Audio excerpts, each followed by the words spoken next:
పరిశుద్ధ దేవ, గనుడైన తండ్రి స్తోత్రములు.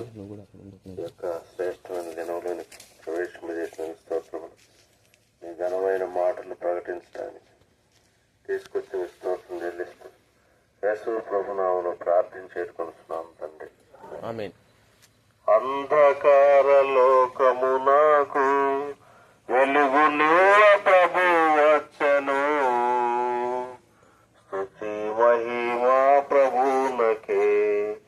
అంధకార లోకమునకు వెలుగును ప్రభు వచ్చెను, స్తుతి మహిమా ప్రభునకే.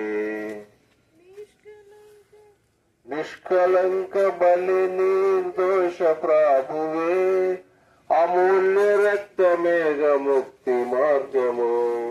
నిష్కలంక బలి నిర్దోష ప్రభువే, అమూల్య రక్తమేఘ ముక్తి మార్గము. ఏమి అర్పించేదము దానికి బదులుగా, స్తుతి మహిమా ప్రభునకే. ఏమి అర్పించేదము దానికి బదులుగా, స్తుతి మహిమా ప్రభునకే. అంధకార లోకమునకు వెలుగును ప్రభు వచ్చెను, స్తుతి మహిమా ప్రభునకే. అంధకార లోకమునకు వెలుగును ప్రభు వచ్చెను, స్తుతి మహిమా ప్రభునకే. ఉదయకాల సమయంలో మా ప్రియులారా, ప్రభు యేసుక్రీస్తు నామములో మీ అందరికీ శుభములు తెలియపరుస్తున్నాం.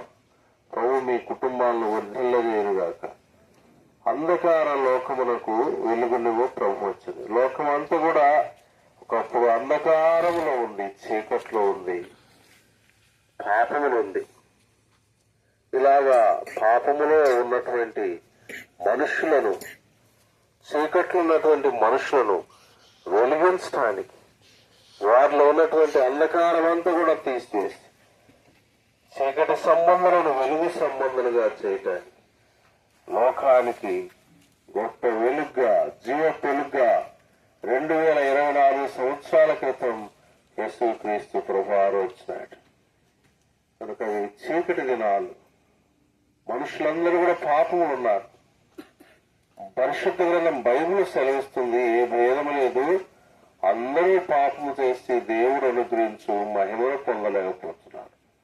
ఆజ్ఞాతిక్రమే పాపం, పాపం వల్ల వచ్చే జీతం మరణం. ఇటు మరణములకు లోనైనటువంటి మానవులను మరణములో నుండి